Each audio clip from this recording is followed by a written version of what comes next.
Hello Mandar sir. Hello. Yes yes. Hello Sanjay भाई, येत आहे ना सर? हॅलो. हो हो, तुम्ही ऐकायला मला तुम्ही ऐकायला तर मी कॅन यू हिअर मी? या I can hear you sir. Okay okay okay. चालू करूया सर? हो हो हो, करू. ठीक आहे. I start. हो, आता मी तुमचा थोडंसं इंट्रोडक्शन देतो आणि मग आपण चालू करूया sir. Okay okay sir. Thank you. Good evening, friends. Today I have the proud privilege of introducing Advocate Mandar Vaidya. Advocate Mandar Vaidya is practicing at Income Tax Tribunal and High Court tax benches for last 15 years. Earlier, he was in the chamber of Sri Arun Sathe and Advocate Sri Hero Rai. With this brief introduction, I introduce Advocate Mandar Vaidya to you. Mandar sir, please take over. Thank you, Sanjay bhai. Thank you. Friends, today's topic, that is recent judgments in income tax. We need to note that since last 1 year, normally what we do is while referring to recent judgments, we take up earlier 6 months decisions. This time, because of the lockdown, there have hardly been any decisions in the last 1 year. So I have tried to choose some decisions, all those which were rendered in last 1 year. Some of them through video conferencing. Some of them were rendered slightly prior to lockdown, but they still have they are quite crucial ones. So this is what, and while going through these decisions, friends, we'll realize that in most cases, it all depends upon the facts. Like, for example, penny stocks or bogus purchase. I have deliberately also referred to decisions which are in favor and which are against. So we'll get a chance to know, we'll get an opportunity to see why the decision which went in favor went that way and why the other the decisions went against, because the facts are slightly different. Slightly in the sense they appear to be slightly different, but that difference has a huge bearing on the decision. Now, starting with the first decision, section 28(5), read with sections 48AD. This is a Madras High Court decision. I'm sorry, the authority, the bench has not been mentioned over here. This is Madras High Court, dated 23rd December 2020. In this case, what happened was the assessee was an individual and he was a partner in a partnership firm. From the partnership firm, he received certain salary and interest to the tune of some 43 lakh rupees. No, salary and interest, not share in the partnership firm. Share in the partnership firm obviously is exempt in the hands of the partner. But he received salary and interest. As we all know, salary and interest that the partner receives from his own partnership firm is assessable as business income in the hands of the partner, individual partner. So this gentleman, he received this amount, and which was obviously assessable under 28(5). But he claimed that this amount should be accessible under section 44AD. Now, 44AD, friends, as we are all aware, it provides for presumptive taxation, like we have 44ADA.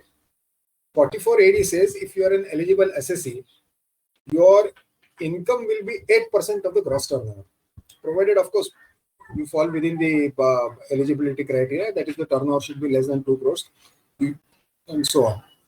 So his case was that, see, what I have received is 43 lakhs, which is less than 2 crores.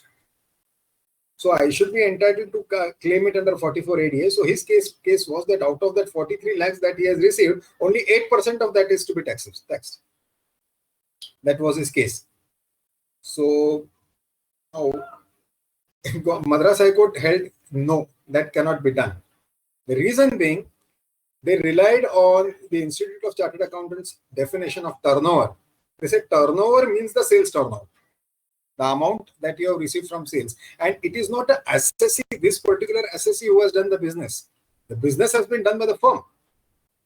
Whatever remuneration you have received in the form of salary and interest, that cannot be said to be turnover of your partnership firm. So therefore, they held on this ground, you cannot claim this business income under the head 44AD. They also referred to section 28(5), which makes a reference to 40B. Section 40B, under section 40B, certain amounts are not entitled for deduction. Certain amounts which the partnership firm pays to its own partner you are not allowed a deduction of amounts which are in excess of a particular amount.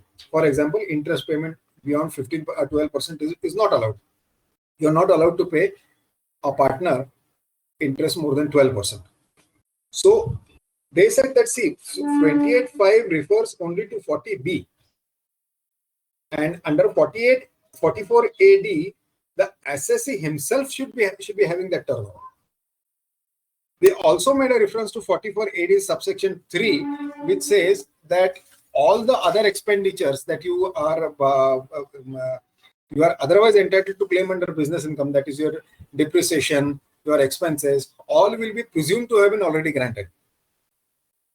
So if that be the case, they say that you cannot claim under 44 AD, notwithstanding the fact that your income is assessable under the head business income. Because this is what the Madras High Court held. So anyone has any take on this? Any views on this? Mandar sir, we'll do question and answers later because this is not in meeting mode. Sorry? We'll do question and answers later. Okay, no problem. Why I'm asking is sometimes, when the issue is under discussion, points can be raised. I mean, points are fresh in the mind. Once we go up to the last decision, then the issues get lost. The problem is because of the technological barrier, we can't do it like that. Physically, it is much easier. Okay. Then it's fine. So this is what the Madras High Court held, that the ratio of the decision is the amount in the form of salary and interest that the partner receives from his own partnership firm cannot be assessed under section 44 AD, that is presumptive tax, notwithstanding the fact that the amount is to be assessed under section 28.5. So this is what the ratio is. Coming to decision number 2. In this case, again a Madras High Court decision dated 4th December 2020. In this case, what happened was the assessee was a builder. The assessee was a builder and he had paid an amount of 30 lakhs to a particular owner of a property, a landlord, because the assessee was supposed to make a construction of certain premises, and 30 lakhs was kept as a security deposit, and the agreement provided that if the assessee is not able to construct, then the landlord is entitled to confiscate the 30 lakh rupees. Now, assessee failed to get the requisite permissions and approvals from the concerned authorities. As a result of which, the landlord, that is his payee, the recipient of 30 lakhs, did not refund the 30 lakh rupees. Now, this amount, the assessee they did not write off in his books. The assessee, that is Alu Arvinda Babu, he did not write off in his books, but it was claimed as a provision. It was claimed as a provision. The issue was, this particular amount claimed as a provision, is the assessee entitled to claim as a deduction for the purpose of income tax? His case was, look, I have paid 30 lakh rupees and that I am not going to get back. That I am not going to get back because the agreement says that I am not supposed to get back, and therefore I have made a provision. But the question put by the revenue authorities was, you have not written it off. You have not written it off. And therefore, there is no question of claiming this under section 3617, because 3617, as we all know, friends, says that you should write it off in the books. You should write it off in the books. And of course, there is another condition also while claiming deduction under 3617. Another condition is the amount that you are claiming as a write-off, the amount that you are writing off, you should have taken that into consideration while computing your income for the earlier years. That is the mandate of section 36(2). You should have claimed it, you should have taken it into consideration while claiming, while offering for tax the income of the earlier years. Only then you can claim this as a deduction as a write-off. Then you need not prove that the debt has become bad. If you have taken this into consideration for the earlier years as income and you have written it off, then you need not prove that the debt has become bad. The other way, so here there was no question of complying with 3617 and 36(2), because this amount was not taken into consideration in for the earlier period. No question of that. Secondly, the assessee had not written it off. So again, the assessee was disentitled under section 36. Now the question was, can he claim it under 37? Because divorced independent of section 36, assessee can also claim under section 37 as a regular business loss. As a regular business loss. So the question was, can he claim it under section 37? The answer given by the Madras High Court was no. He cannot even do it under section 37 because this particular, the occasion for this write-off, the occasion for incurring this loss of 30 lakhs had not been obtained, had not come to the fore, had not surfaced so far. Because it is not a case where the assessee is not going to perform anything in future, and it is not a case where the landlord will not refund it at all. So therefore, the occasion for writing it off had not arisen, and therefore even under section 37, he is not entitled to claim the deduction. Now here, friends, I would like to make a difference between this kind of a provision and a provision for the purpose of normal sales warranties, which many assessees provide for in their books, and those are allowed by virtue of the earlier Supreme Court decision in Bharat Earth Motors 245 ITR, and subsequently in Rotork's case 312 ITR, where the Supreme Court made an observation that, see, provision which is made by applying some scientific formula or on the basis of past experience, such a provision, you cannot say that this provision is not a accrued liability.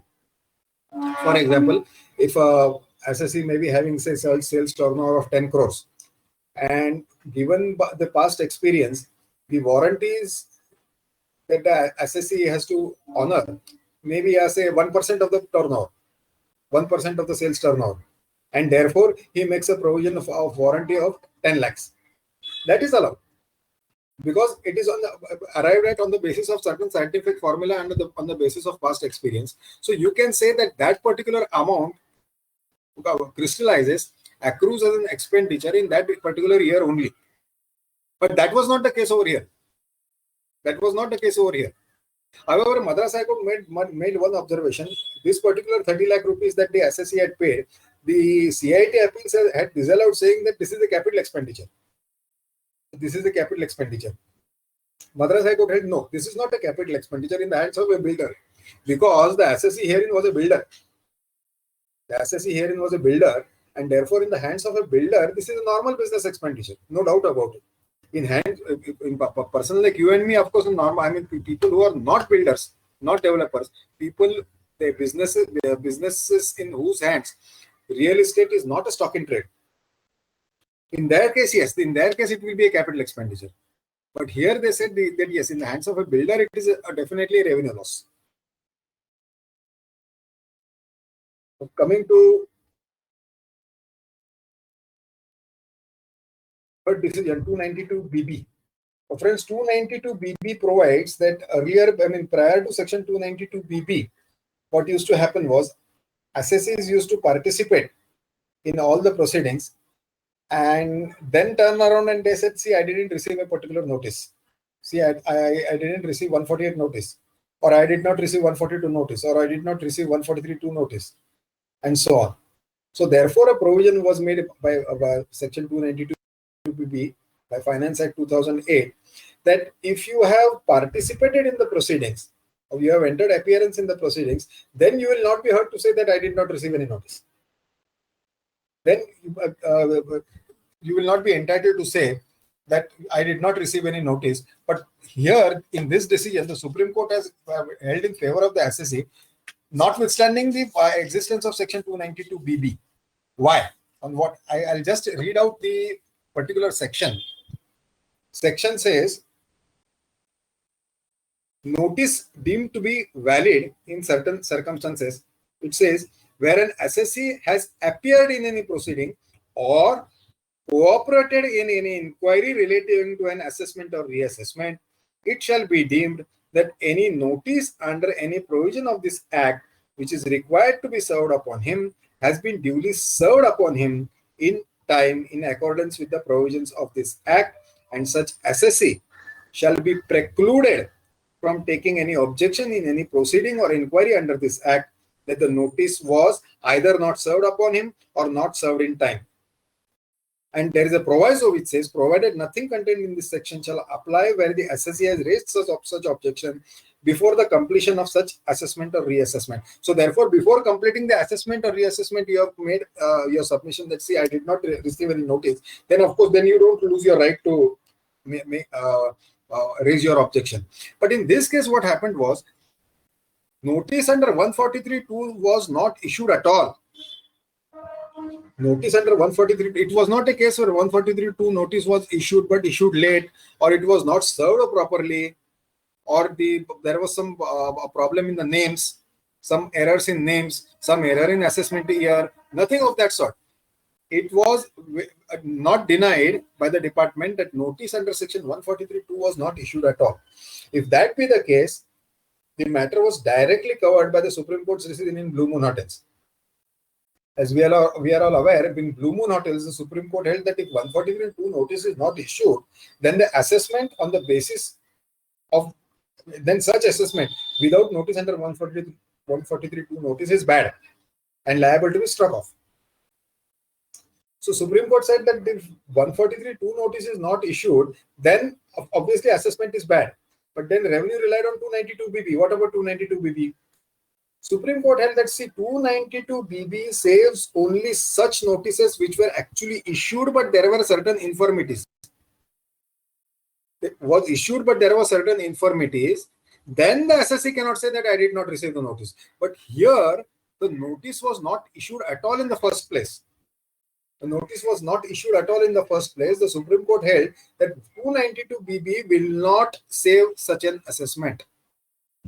292BB will not save such an assessment. That was the observation of the Supreme Court. So, notwithstanding the fact that your 292BB was applicable, nevertheless, if no 143 notice was issued at all, then Hotel Blue Moon applies and the assessment is bad. Same, the ratio will apply to your 148 notice.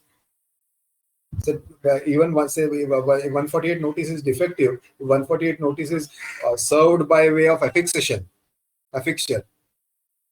We can rely on this particular decision of the Supreme Court saying that notice itself was not issued in the first place.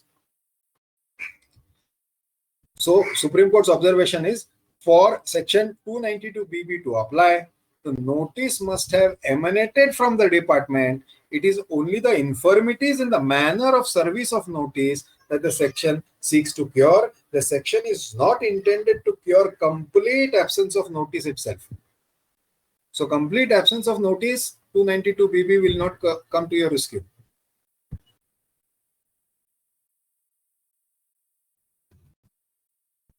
Coming to decision number 4, that is section 40A2B. Now 40A2B, friends, as we are all aware, it makes certain deduction of certain expenses impermissible.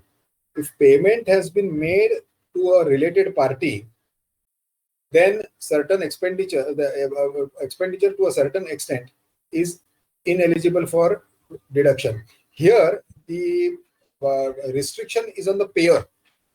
The restriction is on the payer. So if your, say, partnership firm is paying something to the its own partner, or some holding company is paying to subsidiary, HO is paying to its own members, so on. But the section provides that what is to be disallowed is the excess amount. What is to be disallowed is the excess amount, as observed by the Bombay High Court in Indo-Saudi's case and Dempo's case. So the Bombay High Court had an occasion to consider this particular provision, 40A2B. There the Bombay High Court made an observation that this particular provision is brought on the statute book to see to it that income is not shifted. Income is not shifted from the hands of such an assessee who is to be assessed at a higher rate to such an assessee who is to be assessed at a lower rate. If that happens, obviously the revenue stands to lose. If the income is shifted from the hands of an assessee who is to be assessed at a higher rate to the hands of an assessee who is to be assessed at a lower rate, then obviously the revenue stands to lose. And therefore, the Bombay High Court's observation is, what if both the payer and the payee are to be assessed at the same rate? Then the Bombay High Court held that 40A2B will not apply. This is the observation of the Bombay High Court. Then 42B will not apply if both the payer and the payee both are to be assessed at the same rate. Now, needless to say, it follows that in order to make a disallowance under 48(2)(b), the assessing officer has to bring some material on record which would indicate that why and how the expenditure incurred by the payer assessee is more than the market rate. For that, he should have some comparable instances in his hand. Now, here was a case where the assessee paid interest at the rate of 15%. Assessee was a partnership firm. Some certain amount was borrowed from the HUF of partners. And the assessee firm made a payment of interest at the rate of 15%. The assessing officer held that, see, the FD rate is 12% for that at that point of time. For that particular assessment year, FD rate is 12%. So whatever you have paid over and above the FD rate, I will disallow. I'll take FD rate as the market rate, the base rate. The tribunal held no. Assessing officer should have brought something on record which would suggest that 15% is higher than the market rate. FD rate does not mean the market rate. FD rate does not mean the market rate because such loans are unsecured loans. The interest on unsecured loans obviously will be higher. So FD rate is not the base rate on the basis of which you can make a comparison. Assessing officer having failed to bring anything on record which is indicative of the market rate, the addition was deleted. So 48(2)(b), first and foremost, if both the assessees are at the same rate of interest, the same rate of income taxable, then no question of applying 48(2)(b). Even if 48(2)(b) is to be pressed into service, it is mandatory on part of the assessing officer to bring on record some material which would suggest that the amount paid is more than the market rate. So that is what about 48(2)(b). Section 80P deduction, friends, 80P2D, I am sure at least everyone has got at least one case or the other for 80P2D. And in most of the cases, we will find that the cooperative society, of course, 80P applies to a cooperative society. Cooperative society has received interest on FDs from a cooperative bank. Now, whether that is eligible for deduction under 80P2D or no, that is the question. Now, the problem with granting this 80P2D deduction is with 80P4, ATP subsection 80P4. 80P4, which was introduced by effective AY 78, it reads like this: the provisions of this section shall not apply in relation to any cooperative bank other than an agricultural society or a primary cooperative agriculture and rural development bank. So subsection 4 of 80P4 says that 80P shall not apply in relation to any cooperative bank or any other cooperative bank other than a primary agricultural credit society or a primary cooperative agriculture and rural development bank. And now what does 80P2D say? 80P2D says this: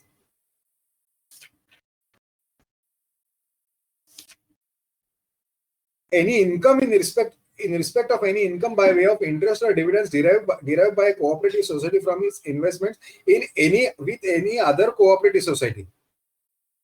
Now, you receive interest on FDs from a cooperative bank. Department's case is what you have received interest from a cooperative bank and not from any other cooperative society. Now, for that, the answer is each and every cooperative bank has to be a cooperative society. Every cooperative bank is a cooperative society. It is not other way around. So, cooperative, for the purposes of 80P2D, a cooperative society includes a cooperative bank. A cooperative society includes a cooperative bank. So, any income received from a cooperative bank, any income received from a cooperative society, including a cooperative bank, is eligible for deduction. The department's case is because of 80P4. Because of 80P4, you lose that deduction. But now, of course, there is a Supreme Court decision also, which where the observation made. Of course, it's not in the context of 80P2D, in some other context. that ATP4 will apply only in the hands of a cooperative society. Only in the hands of where the cooperatives of the assessee itself is a cooperative society, only then ATP4 will apply, and a cooperative bank will not be eligible for claiming any deduction under ATP. So ATP4 will apply in hands of such a cooperative society, which is a cooperative bank. As a result of which, a cooperative bank will not be entitled to claim any benefit under ATP, but a cooperative society which is not a cooperative bank, which is receiving income from a cooperative bank and otherwise eligible for deduction under clause D of ATP subsection 2, will definitely be entitled to claim deduction on the interest on FDs from the cooperative bank. So there are quite a few decisions on this. The latest one is this Pathapedi Maryadit, ITA number so and so. Friends, unfortunately, there are some 2 or 3 decisions which are against also. There are 2 or 3 decisions of the tribunal itself which are against also, unfortunately. But so, and that is the reason there is some ambiguity created on this issue. And department, of course, is pouncing on those decisions which are against the SSC.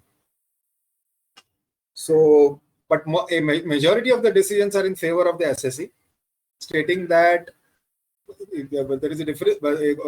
A cooperative bank is always a cooperative society, and therefore a cooperative society will not be disentitled from claiming the deduction. So that is about cooperative society. Now, coming to item number 6, that is section 12A. Section 12A, there is one proviso that has been inserted. I'll just read out.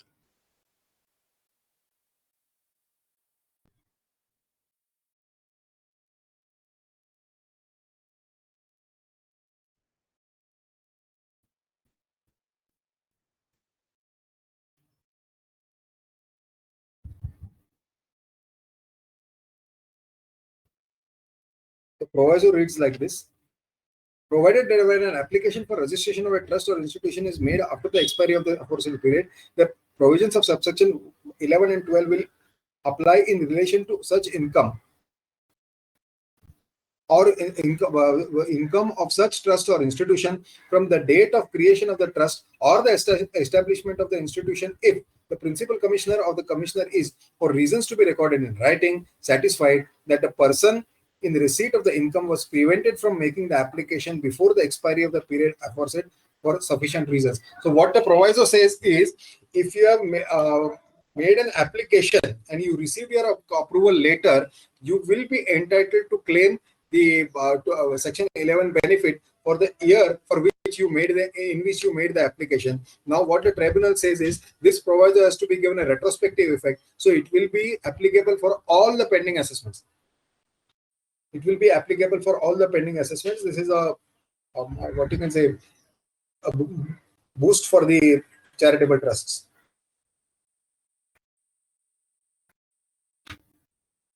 Coming to item number 7, statement made during search. Now, friends, we are all aware that section 132(4) statement has got an evidentiary value. Unlike the statement made under 133A, that is a survey, the survey statement does not have any evidentiary value. So now that, of course, has been now settled by the Supreme Court as well in Kader Khan's case, 352 ITR. That statement made in a survey will not have any evidentiary value, that cannot be relied upon by the department, for the very simple reason that a statement under 132(4) is administered on oath. A 133A statement is not administered on oath. So therefore, a 133A statement does not have an evidentiary value. 132(4) statement does have an evidentiary value. That statement can be taken into consideration while framing an assessment. Now, on that basis, of course, there were some litigation happened for 133A also. For example, in a survey, 133A survey, you must have come across such cases. Statement was given by the SSC that I have taken certain accommodation entries, and I have debited certain bogus purchase in my P&L account. On that basis, assessment was made, and in the assessment, the assessee said that no, I have not taken any entries. So there, the tribunal and the courts have held that a statement recorded in a survey will not have an evidentiary value. You cannot rely on that statement. Unlike that 133A statement, a 132.4 statement will definitely have an evidentiary value, but it is very important, in order to rely on that 132.4 statement for framing an assessment, it is very essential that it should have a nexus, or it should have some live link to the material unearthed during this search. Now here in this case, what happened was, this particular assessee Anand Kumar Jain, it was alleged by the department that he has taken some bogus entries. He has taken some bogus capital gain entries, and he has claimed under section 1038 as exempt income. Now here, search happened on the very same day in both places, in the hands of the entry provider as well as the beneficiary. Entry provider was one Pradeep Jindal. In his at his place, as well as this person Anand Kumar Jain's place, the search happened at the same day, and that person Pradeep Kumar Jindal gave a statement that yes, I have provided accommodation entry to this person, to this 1, 2, 3, 4 persons, in which one of the names was Anand Kumar Jain. And that statement was made available by the department to this assessee, that is Anand Kumar Jain. And on that basis, they made the addition, saying that, see, it's a 132.4 statement that we have recorded, and it has got evidentiary value, and therefore, relying on that, the addition was made. There was absolutely no material available during the search in Anand Kumar Jain's case. In the search that happened in Anand Kumar Jain, there was absolutely no other incriminating material. Now, friends, I would just like to read out subsection 4 in order to understand what exactly subsection 4 says. It says, the authorized officer may, during the course of search or seizure, examine on oath. This is the difference. This examination of oath, these words are not there in 133A statement. It's there in 132.4. Examine on oath any person who is found to be in possession or control of any books, documents, money, bullion, jewelry, or other valuable article or thing, and any statement made by such person during such examination may thereafter be used in evidence in any proceeding under the Income Tax Act or under this Act.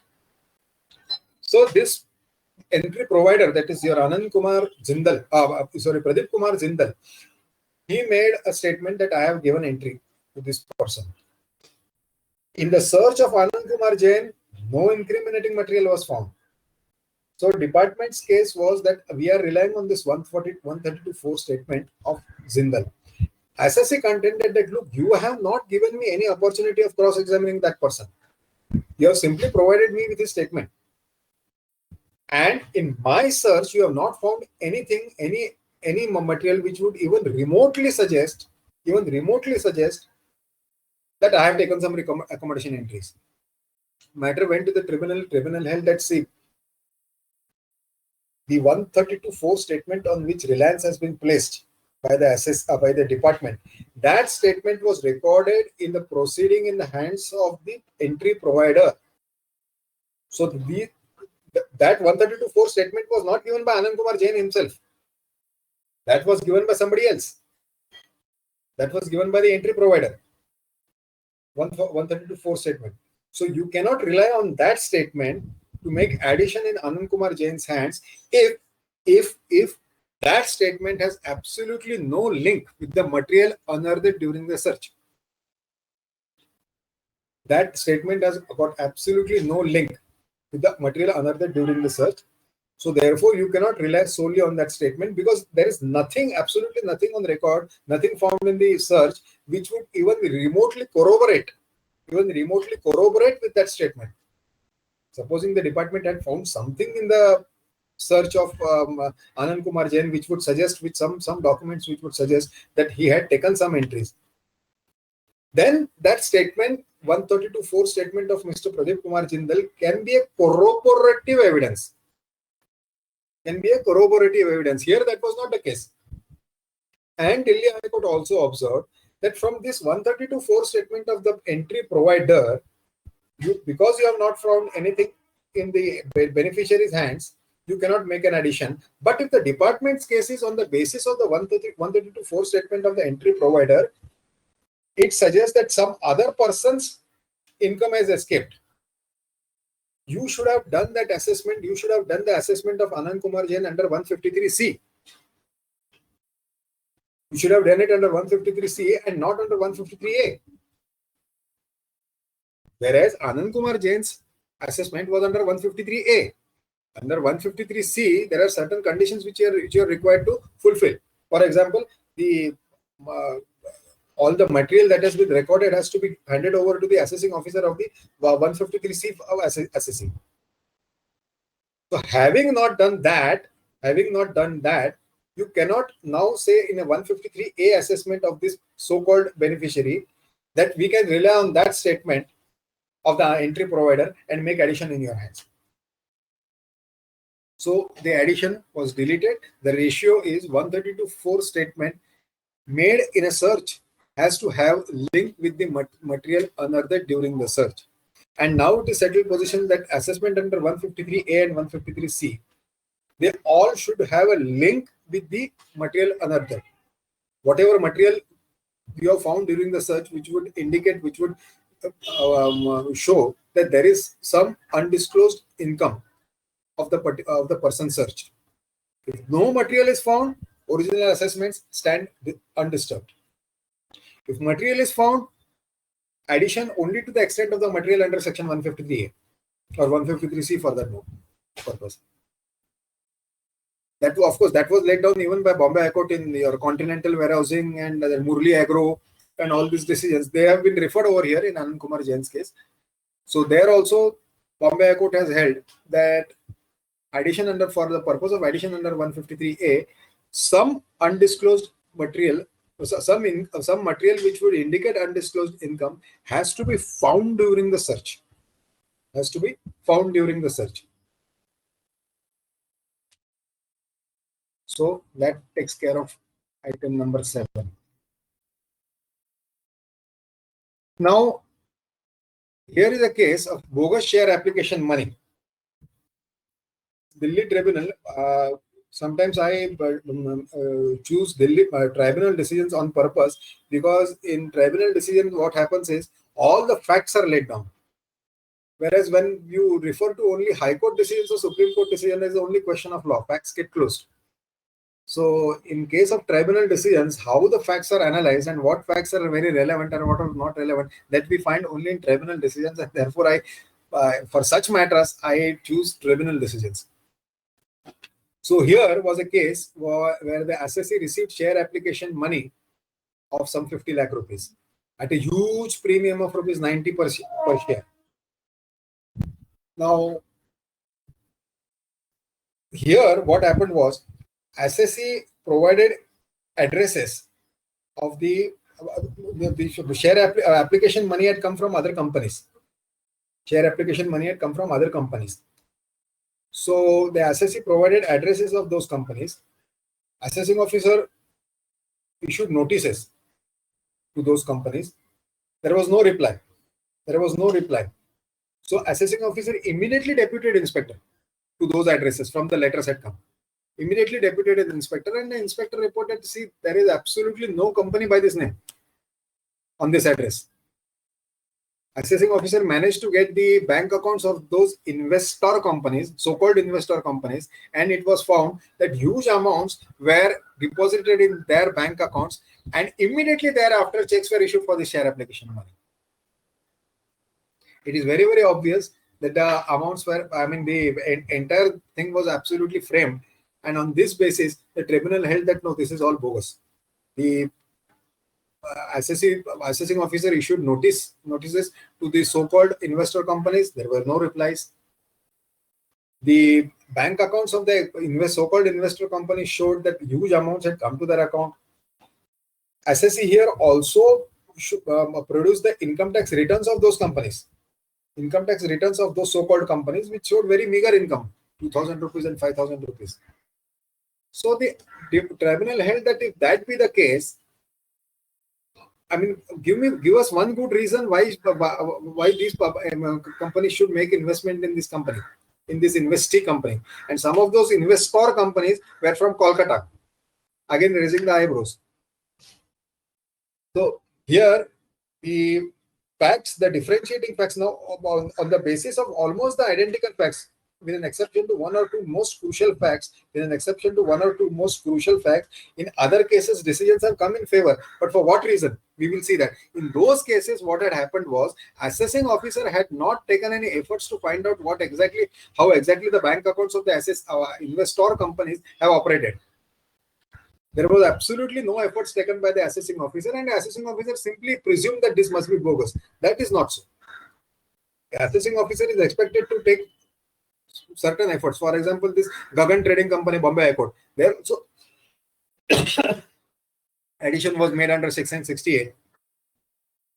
And assessing officer had not taken any efforts. He simply said that this amount you have received from these companies, you please produce me the bona fides of these companies, otherwise I am adding it. Confirmations were given by the assessing of those companies, those investor companies. Confirmations were given, their PAN numbers were given, and beyond that, the assessing officer did not do anything. So it was held by the Bombay High Court that no, addition under Section 68 is bad. But friends, kindly note that now there is an amendment to Section 68 and a proviso has been inserted effective AY 1314, where the onus is put on the SSC. Onus is put on the SSC in case of share application monies. I'll just read out the proviso.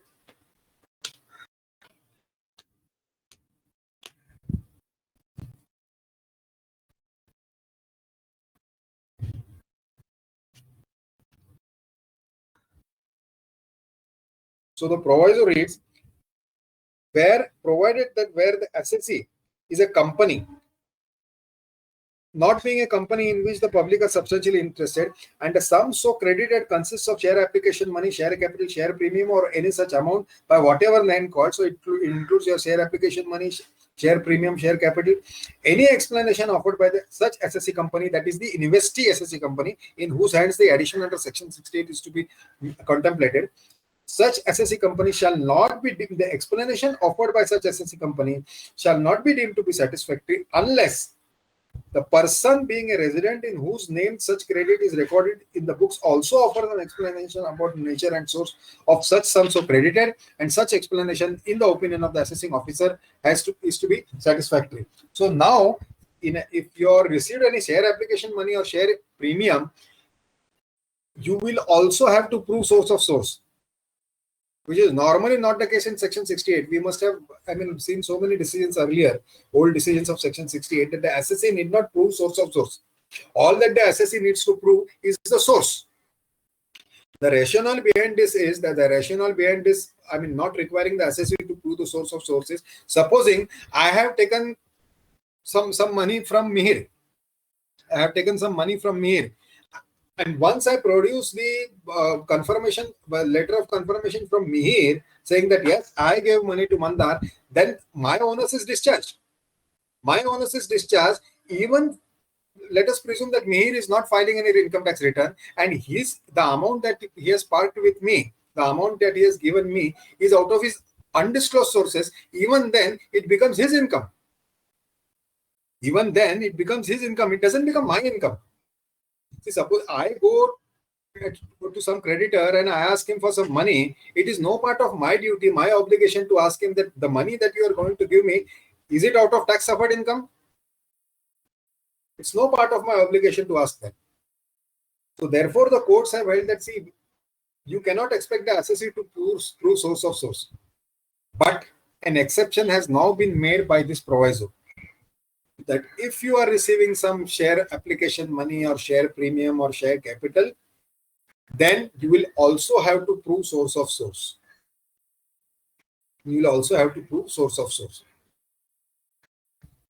But of course, even prior to the insertion of this proviso, there were Delhi High Court decisions which held that, see, again, those were cases where the so-called investors did not have any office. did not have any source of income. For example, this NR Financial, I remember Delhi High Court decision, the investors did not have any source of income. They did not have any office. When their bank statements were produced, it showed that huge cash was deposited in their account. Huge cash was deposited in their account before the check for share application money was issued. And the assessee company was simply not in a position to give an explanation. So Delhi High Court held that if this be the case, if these be the facts, then we will ask source of source also. We will ask for source of source also for such facts, and that was upheld by the Supreme Court. That was upheld by the Supreme Court. So everything moves on facts. What are the facts?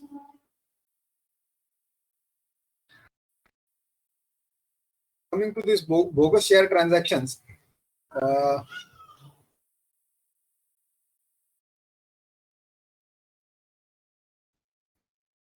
see if I recorded one. Review.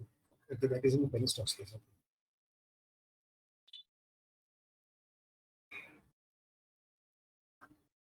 Now here is a case where bogus loan transactions, the well-known two groups, Praveen Kumar Jain Group and Bhavarlal Jain Group, the well-known entry provider group. Here, two parties from out of the 5 from whom the assessee took the loans. The name of the decision is Spa Ventures. It is dated April 9, 2019. Out of the 5 parties from whom the assessee had taken loans, 2 parties belong to the Praveen Kumar Jain Group. 2 parties belong to the Praveen Kumar Jain Group. That is, both these groups, Praveen Kumar Jain and Bhavarlal Jain, they have got, at least I think each has got some 10 or 12 entities from whom entries are provided, at least 10 to 12 entities. So in this case, 2 loans were, 2 parties belong to that list of Praveen Kumar Jain Group. Assessee produced their bank statements, their income tax returns, their audited annual accounts to prove the genuineness and creditworthiness of the transaction.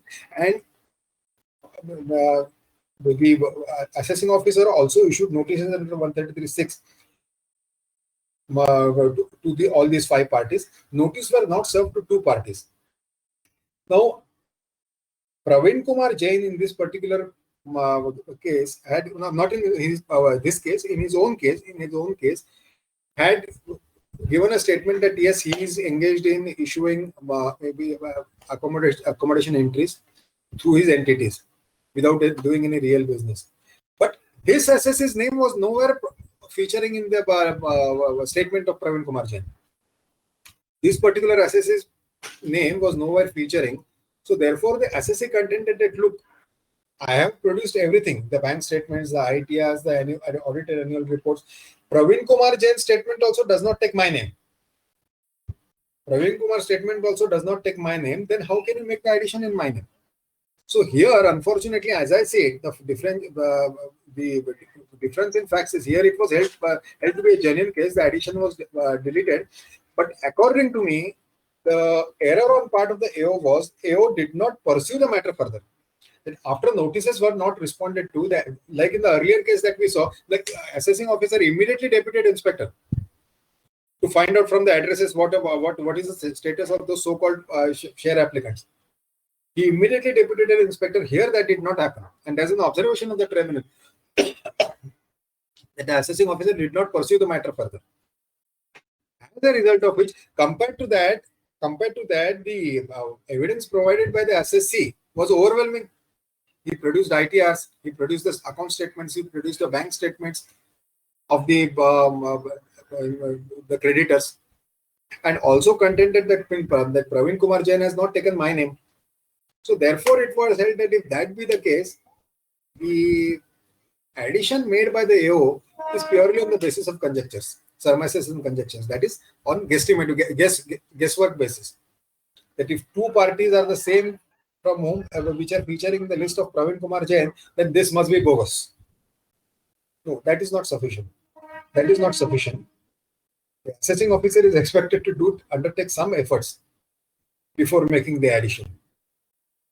So that was the observation of the Mumbai Tribunal, held the AO has not conducted any further inquiry on information filed by the SSE and these lenders in order to verify this transaction vis-a-vis information furnished by the SSE or as received by the lender of the SSE. Moreover, in the statement recorded under 132.4 of Praveen Kumar Jain, the said person nowhere named the SSE or claimed that the SSE is a beneficiary of these accommodation entries. Moreover, the AO has relied on statement of Praveen Kumar Jain solely to make the addition, which stood retracted by him subsequently. It seems subsequently Praveen Kumar Jain retracted that statement.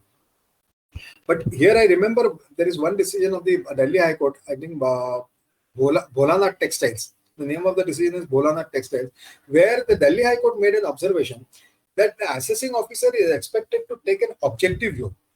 If the assessee produces certain evidences before him, the assessing officer simply cannot say, no, this is not acceptable, that is not acceptable, this does not impress me, that does not satisfy me. He cannot go on rejecting, checking out each one evidence after the other.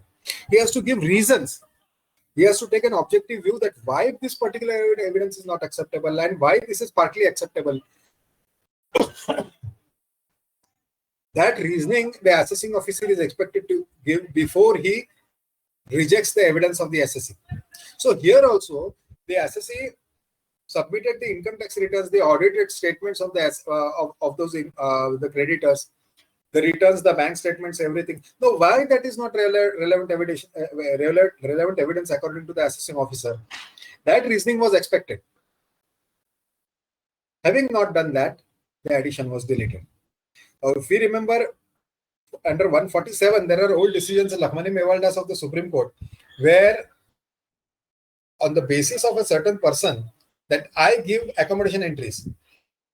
The statement made by that person was, I am giving accommodation entries. This was the statement. And a particular SSE X had taken money from him.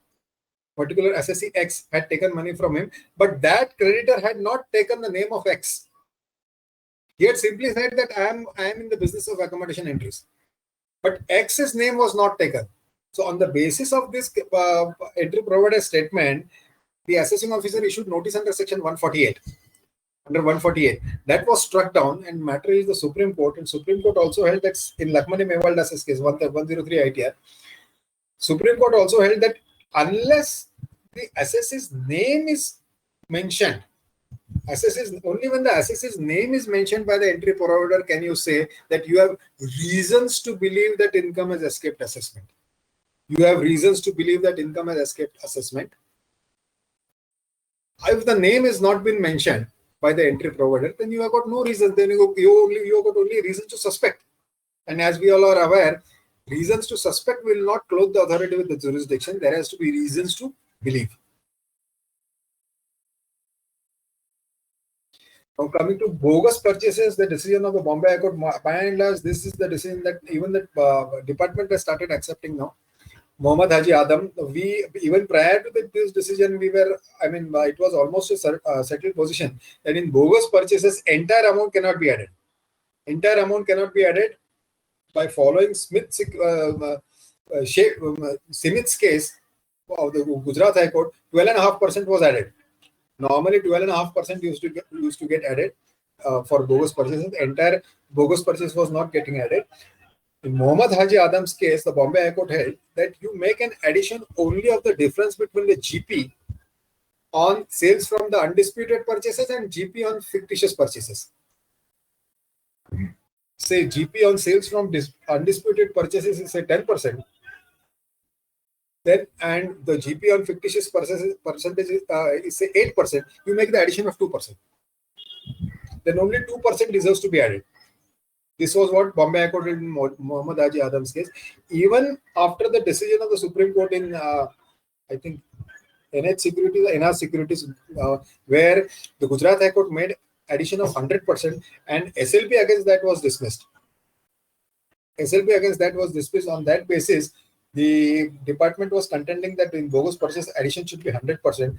Tribunal said no. They differentiated this particular decision, saying that that is only a dismissal of SLP.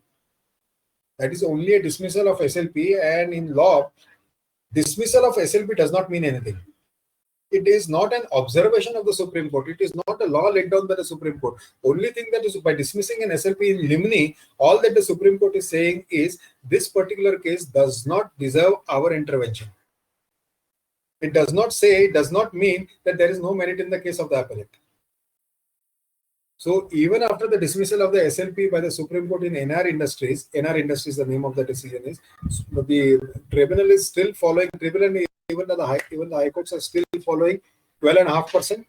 12.5% is normally the benchmark, but now Bombay High Court says that no, only the difference of GP should be added. By and large, a settled position.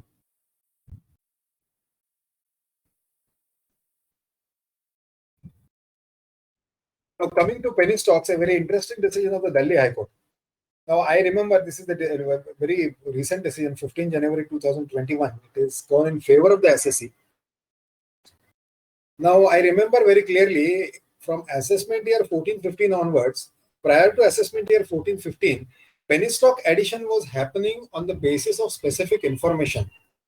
Specific information that the department received that this person is giving accommodation entries for penny stocks, or the SSE has taken this entry from this person, and there was a detailed evidence recorded. I remember from AY 14-15, the department claimed that we have done some kind of an exercise, some kind of a study of some 200 companies. And they started comparing the financials of the company. Capitalization is so and so, turnover is so and so, net asset value is so and so, share price is so and so, movement of share price in such and such manner. If according to the department, if the net asset value is so and so, then how can the share prices jump so high? This must be bogus. This must be penny stocks. So addition was made from AY 14-15 onwards. I remember very clearly AY 14-15 assessment orders were different. Where 90% of the assessment order was covering the entire story, that how this particular penny stock addition or penny stock entry happens. So, and there also observations were made. The share prices have jumped 400%, 500%, 1000%. What justifies this heavy increase, heavy jump? So this must be a fabricated thing. Now here is a case where Delhi High Court observed that the quantum jump was 4,849.2%. The share prices jumped 4,849.2%. Delhi High Court held that merely because share prices have jumped so high, that alone cannot justify addition. That alone cannot justify addition. Why? Because in this particular case, AO relied on the investigation report of the Kolkata wing. The Kolkata wing has given an investigation report that how this scam of penny stock works, how the brokers provide entry, and how the SSEs claim exemption under section 1038, and how the undisclosed income of the SSEs is made white, converted into a disclosed one. So assessing officer relied on that particular investigation report. In that investigation report, the statements of certain entry providers is recorded. The statement of certain entry providers is recorded. Assessing officer relied on those statements. Kindly make a note, friends. The difference of fact over here is those statements the assessing officer relied on, those statements were recorded by the investigation wing, not during the assessment of this particular SSE. Those statements were not recorded during this, or not even confirmed. Forget being recorded, not even confirmed during the assessment of this particular SSE. The assessing officer at least should have issued notices to those persons and asked them that this is the statement that you have made. Do you rely on this, or do you affirm this statement? Do you stand by your statement? And the assessing officer should have spelled the name of this particular SSE. AO did not do that.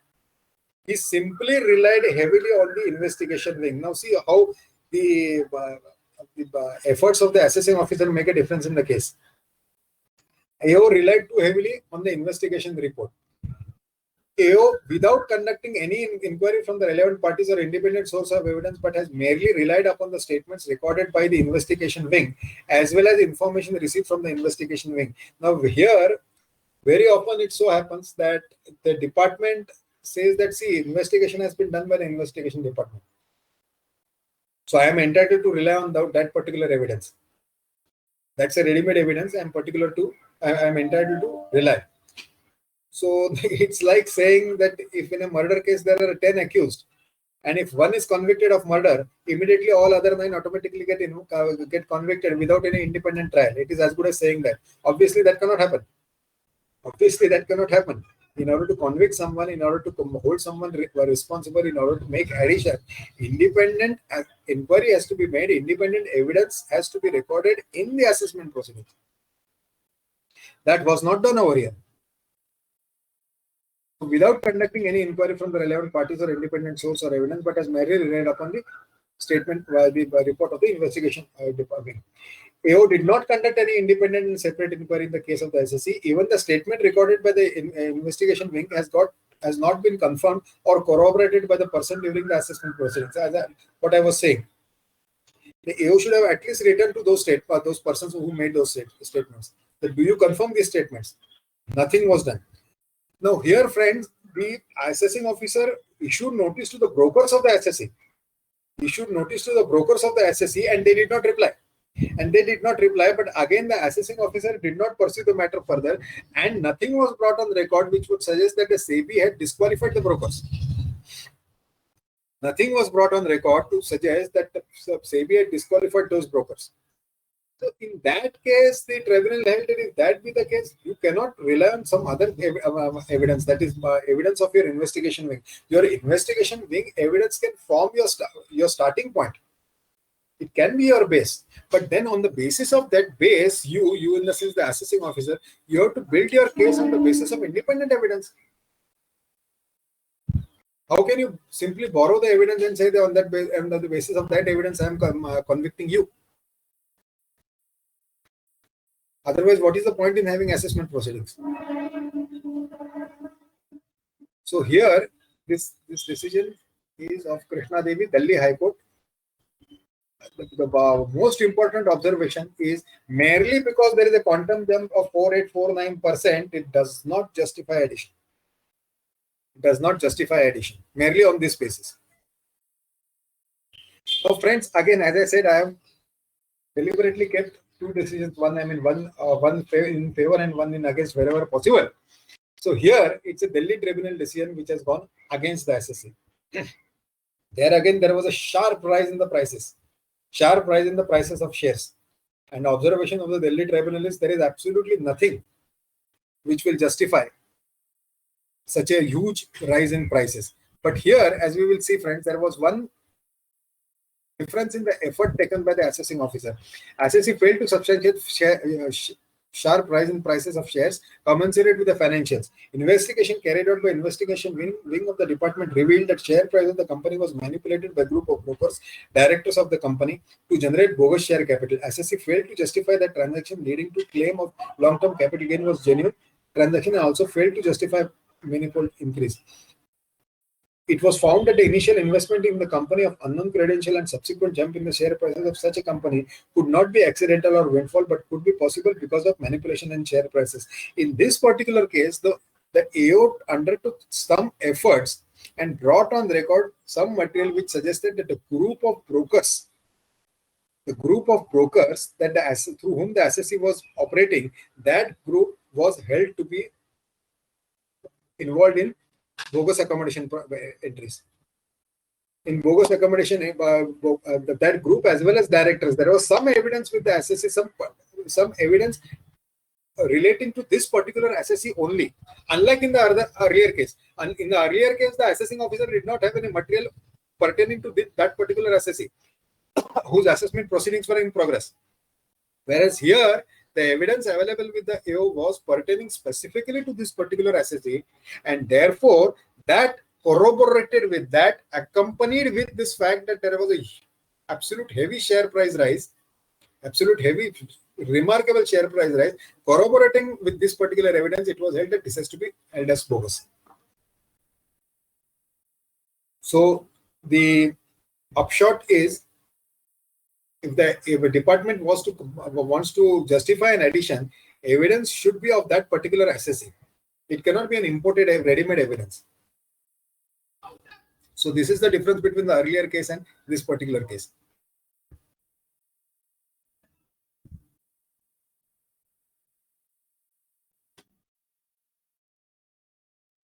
Now coming to section 14A, now this point is more or less now settled.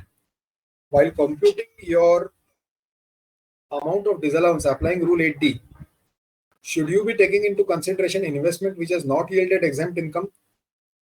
Answer is yes. The investment which has not yielded exempt income is to be excluded while computing the deduction, the disallowance under 14A. Sorry, there is a spelling mistake. It should be disallowance, not deduction. Under 14A, the disallowance under 14A. The reason is very, very quite obvious, because section 14A rule 80 says income from which such investments, income from which does not or shall not form part of the total income, or shall not form part of the total income. That is, even in future, this particular investment will not yield any exempt income. The rationale underlying logic is this, friends, even for the 14A, because now we are all aware that 14A, it's a settled position that if the assessee has not received any exempt income at all, 14A will not apply. And the rationale is very, very clear that section 14A says expenditure for earning such income which will not form part of the total income. Expenditure for such income which will not form part of the total income. The courts have held that that means that there has to be some income earned by the assessee which will not form part of the total income. If there is no such income earned by the assessee which will not form part of the total income, no question of applying 14A. No question of applying 14A. So there has to be some income which the assessee has earned, and that income doesn't form part of the total income. So if there is no income, no question of it forming part of the total income. Also, this decision of the Delhi Tribunal in Veolia Wind Power, it says that loss is not an expenditure. Hence, section 14A will not have any application to a loss, because section 14A speaks about expenditure. Section 14A speaks about expenditure. There is a difference between loss and expenditure. That was highlighted by the Supreme Court in Nectar Beverages case 314 ITR page 314, where the question was whether a loss is to be taken into account for applying section 41. Supreme Court held no. There is a difference between loss and an expenditure. Loss is something that befalls you. Whether you like it or you don't like it, it just comes and hits you. That is not the case with expenditure. Expenditure is an outgo which you incur yourself voluntarily. Which you actually incur yourself voluntarily. Loss is a result that befalls you. So on that basis, the Supreme Court held in Nectar Beverages that there is a difference between loss and expenditure. So here also they have pressed into service that particular principle, that loss is not an expenditure. Hence, section 14A will have no application to loss because it's not an expenditure. I remember this argument we had taken in section 11 also for claiming depreciation. Of course, depreciation is no longer available under section 11 effective AY 1415 by virtue of subsection 6, I think, of section 11. That you will not be if you have claimed something as an application of income, that you will not be able to claim depreciation on that. And the argument made by the department was, you are claiming depreciation on an exempt income, an income which doesn't form part of the total income. That is your section 11 the income on which section 11 benefit is available to you. And it was held by the tribunal subsequently, by the High Court, that depreciation is not an expenditure. Again, depreciation, just like loss, your depreciation is not an expenditure. Depreciation represents the wear and tear of the machinery or wear and tear of the asset, whereas expenditure is an actual output. Expenditure is an actual output. So there is a difference. While computing your cash flow statement, you have to add back the depreciation because it is not an actual output. Same principle applies over here also for 14A.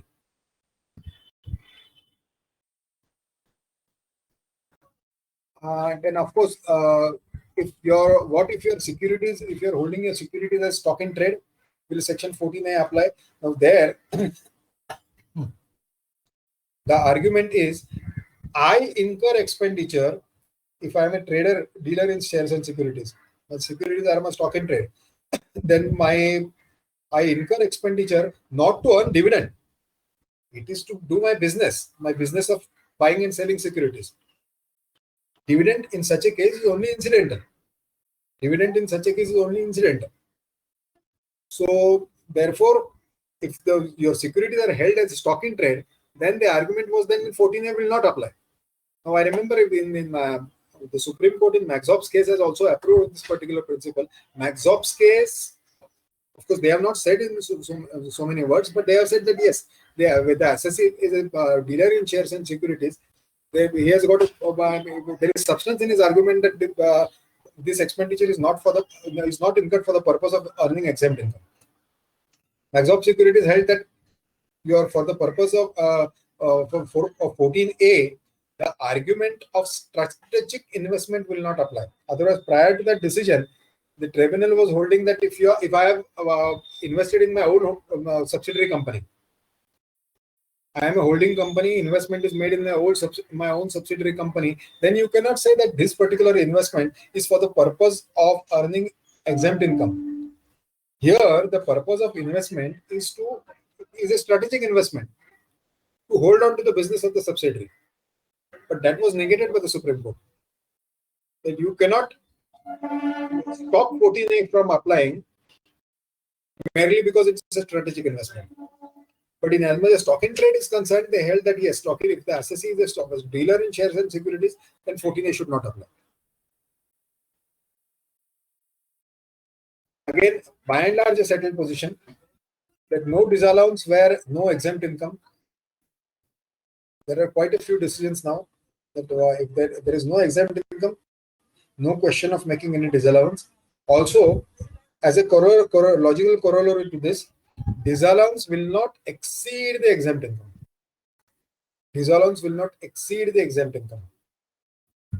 Otherwise, by applying rule 8D, if the exempt income was 100 rupees, the disallowance was coming to 10,000 rupees by blindly applying rule 8D.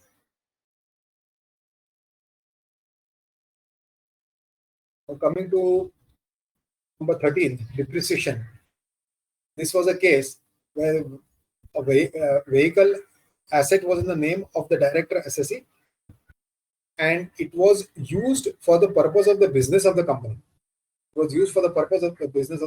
Assessing officer said that no, the company is not the owner of the asset because the motor car is in the name of the director assessee, in the name of the director, and therefore the assessee company is not entitled for the depreciation.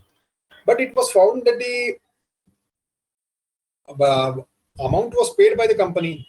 The motor car was reflected in the balance sheet of the company, and also the expenditure was vis-a-vis the motor car was done by the assessee company. Very often we find, friends, that this particular design is adopted by the assessees because if you buy a vehicle in the company's name, then I believe the road tax and other taxes are quite high. I think 3 times. I think it is 3 times. So very often what businesses do is they buy the motor car in the name of the individual director, but it is used for the purpose of the business of the company.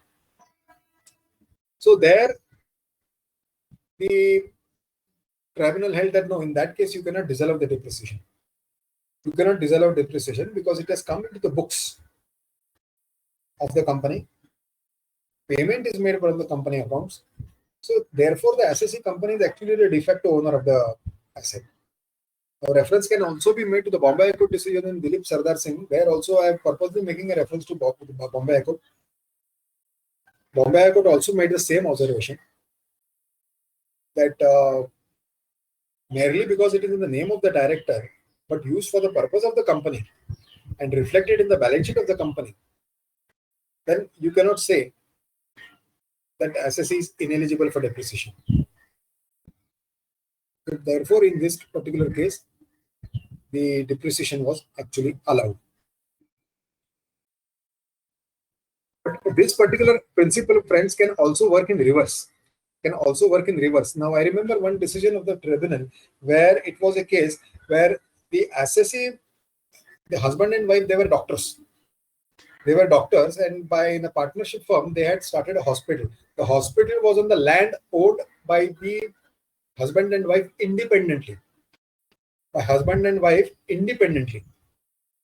It was independent ownership of land, and on which the hospital was standing. The land had entered into the books of the partnership firm. Husband and wife had a partnership firm through which they were operating the hospital. The land had entered the books of the partnership firm, but there was no conveyance. So when the land was transferred, the hospital was sold, and they wanted to claim exemption under section 54F. So that was disallowed by the assessing officer, saying that the land is of the partnership firm. How can they claim that 54F? How can a partnership firm claim 54F? To which the individual assessees, they contended that, look, there is no conveyance. There is no conveyance from us to the partnership firm. So we are the legal owners. We individuals, we are the legal owners, and therefore we are entitled to claim the 54F benefit. That was held against the assessees by the tribunal, holding that, see, the land has entered the books of the partnership firm. That means it is used by the partnership firm. De facto, it is of the partnership firm.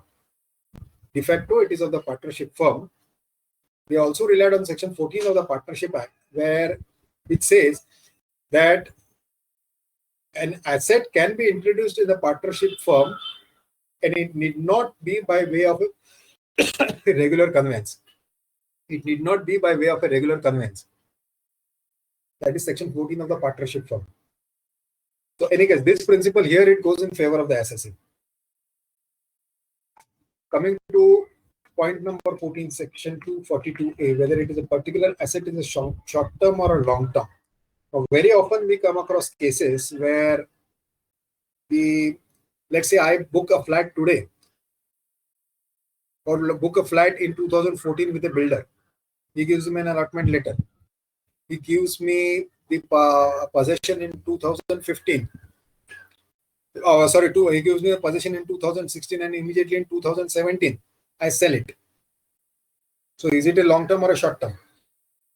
My period of holding should be computed from what point of time?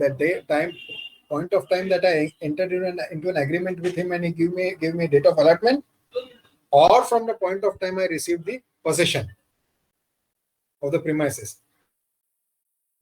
There were earlier decisions of the Delhi High Court, also of the different high courts, which held that no, you have to start computing the period from the date of allotment, notwithstanding the fact that the property is not yet ready.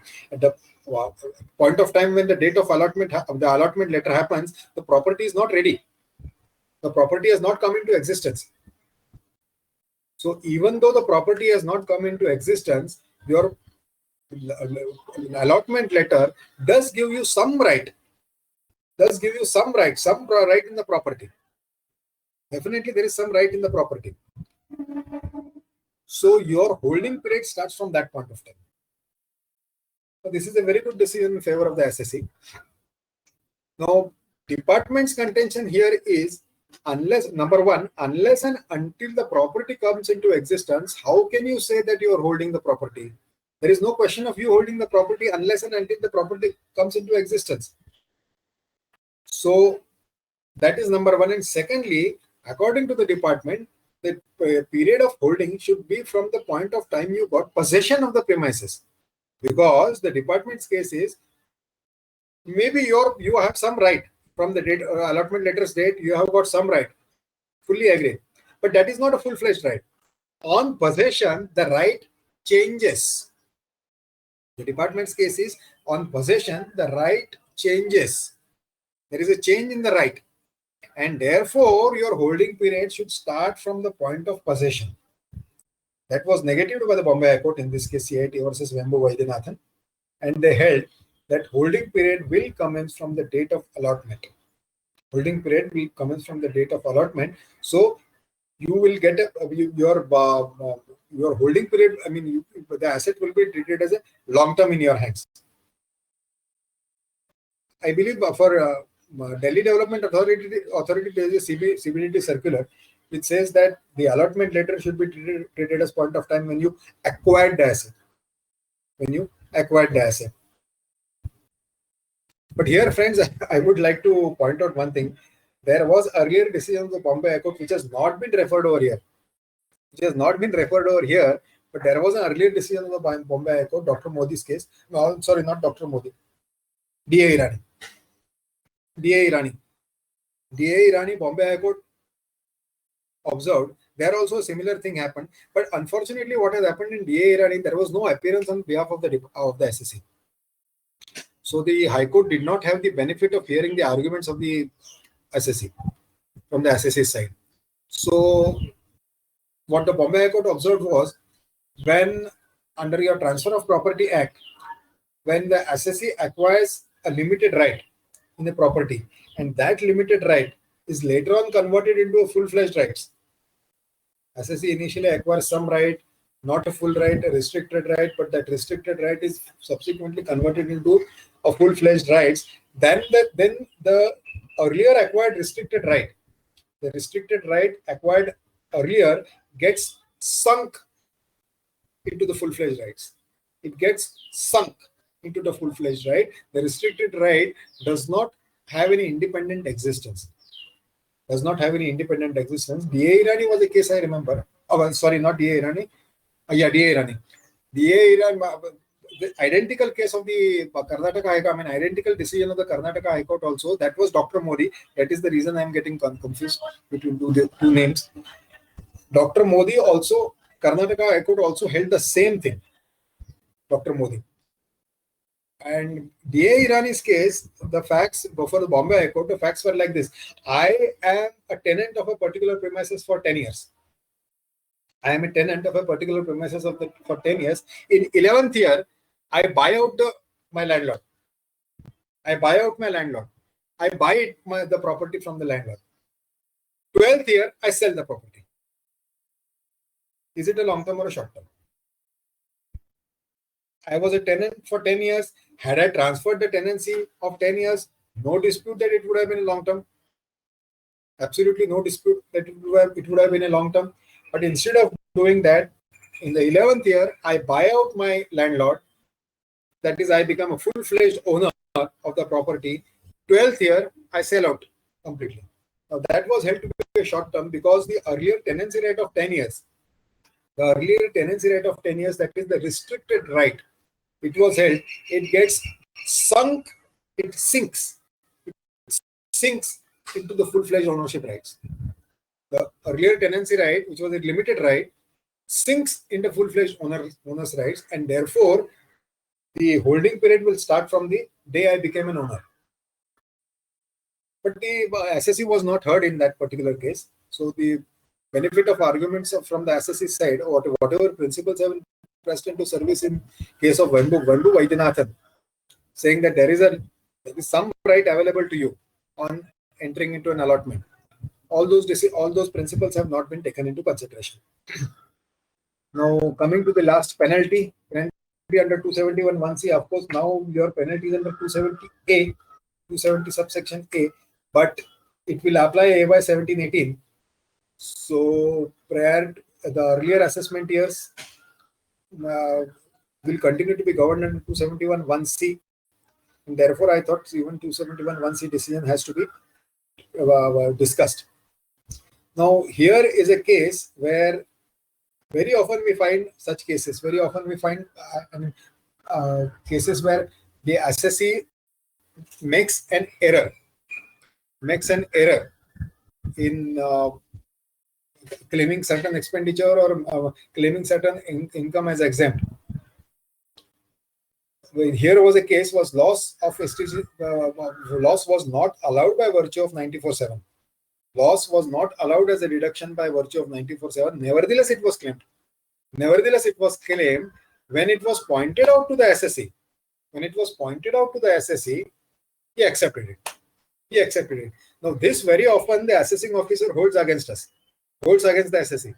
You see, you yourself you are saying what you did was wrong. But the tribunal and the high courts have held that if it was a bona fide error, then, and the SSE has accepted it, when it was pointed out to him, the SSE has accepted it, then he should not be penalized for that. He should not be penalized for that. Now, there are earlier decisions also where a loss of particular expenditure was totally not entitled for relief, totally not entitled for deduction. Say, for example, losses out of horse trading. Losses out of horse trading are not allowed as a deduction under Section 79. But the SSE had claimed it. I think Mumbai Tribunal, some equestrian something, but SSE had claimed it, and then it was pointed out that I claimed it out of mistake.